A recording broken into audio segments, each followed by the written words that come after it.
नमस्कार फ्रेंड्स, एकदाच किचनमध्ये आपलं मनापासून स्वागत आहे. फ्रेंड्स, आज मी पॅनकेक्स बनवणार आहे. तर मुलांची शाळेतून यायची वेळ झालेली आहे आणि माझ्या लहान मुलींनी मला सांगून गेली होती की आज पॅनकेक्स बनव. शाळेतून आले की मला पॅनकेक्स खायचे.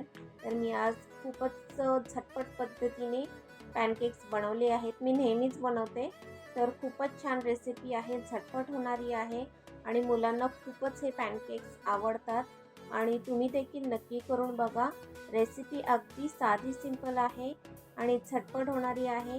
रेसिपी तुम्ही शेवटपर्यंत बघितली असेल. माझी ही पॅनकेकची रेसिपी तुम्हाला आवडली असेल तर प्लीज लाईक, शेअर, सबस्क्राईब करायला विसरू नका.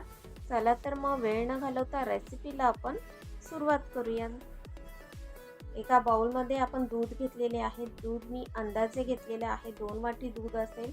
तर त्यामध्ये आपण एक अंडं ॲड करायचं आहे. तुम्हाला अंडं हवं असेल तर तुम्ही ॲड करू शकता किंवा स्किप करू शकता. तर 2 चमचे तेल ॲड केलेलं आहे, त्याऐवजी तुम्ही तूप देखील ॲड करू शकता. नंतर आपण यामध्ये साखर ॲड करायची आहे. 1.5 वाटी साखर मी यामध्ये ॲड केलेली आहे. तर हे सर्व ॲड करून झाल्यानंतर आपण मिक्स करून घ्यायचे आहे. चांगल्या प्रकारे एकत्र करून घ्यायचं आहे आणि फेटून घ्यायचं आहे, जेणेकरून अंडं जे आहे चांगले दुधामध्ये, तेलामध्ये चांगल्या प्रकारे मिक्स होईल. नंतर यामध्ये आपण बारीक रवा ॲड करायचा आहे. रवा मी 1 वाटी घेतलेला होता, पण यामध्ये मी थोडासाच रवा आत्तापुरता ॲड करत आहे. नंतर आपण थोडा थोडा हवा आहे तसा तो यूज करू शकतो. तर रवा आपण दुधामध्ये मिक्स केलेला आहे. नंतर 1 वाटी आपण गव्हाचे पीठ घेतलेले आहे. गव्हाचे पीठ देखील आपण चांगले मिक्स करायचे आहे. 1 वाटी गव्हाचे पीठ आणि 1 वाटी आपण बारीक रवा घेतलेला आहे. तर एकसारखे आपण हलवून घेतल्यानंतर ते अशा प्रकारे बॅटर आपल्याला दिसेल.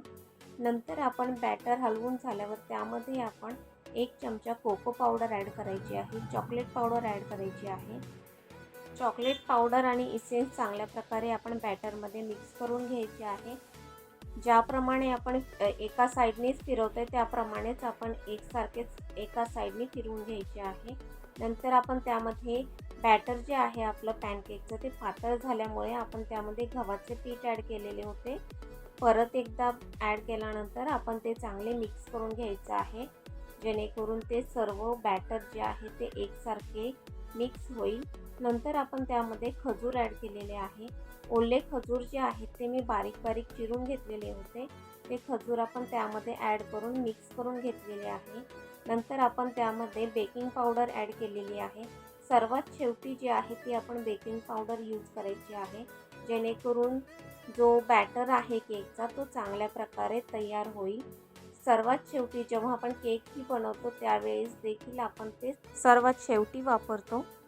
तर पॅनकेकचं बॅटर आपलं रेडी झालेलं आहे. तर आता आपण गॅसवरती पॅनकेकसाठी तवा ठेवणार आहोत. तर हे आप्यांचं भांडं आहे, त्यामध्ये आपण पॅनकेक्स बनवायचे आहेत.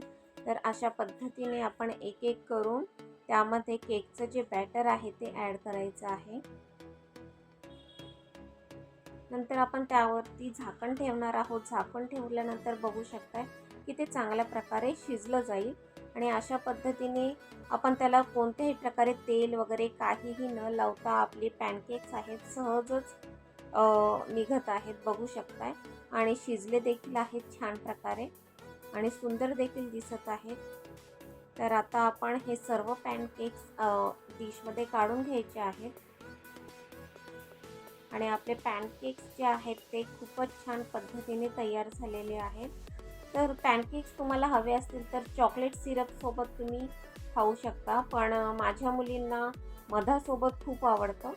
तर मधासोबत पॅनकेक्स खूपच छान लागतात आणि हेल्दी देखील आहे आपल्याला हे खाण्यासाठी, कारण आपण याच्यासोबत मध खातो आणि सर्व काही आपण घरात बनवलेलं आहे. हेल्दी पॅनकेक्स तयार झालेले आहेत खाण्यासाठी.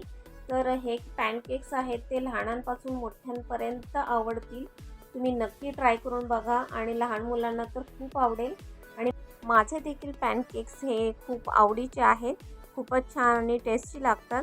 तर तुम्ही देखील नक्की ट्राय करून बघा आणि रेसिपी जर तुम्ही बघितली असेल शेवटपर्यंत आणि रेसिपी तुम्हाला आवडली असेल तर प्लीज लाईक, शेअर, सबस्क्राईब करायला विसरू नका. चला तर मग पुन्हा भेटूत फ्रेंड्स नेक्स्ट व्हिडिओमध्ये नेक्स्ट रेसिपीसोबत. बाय.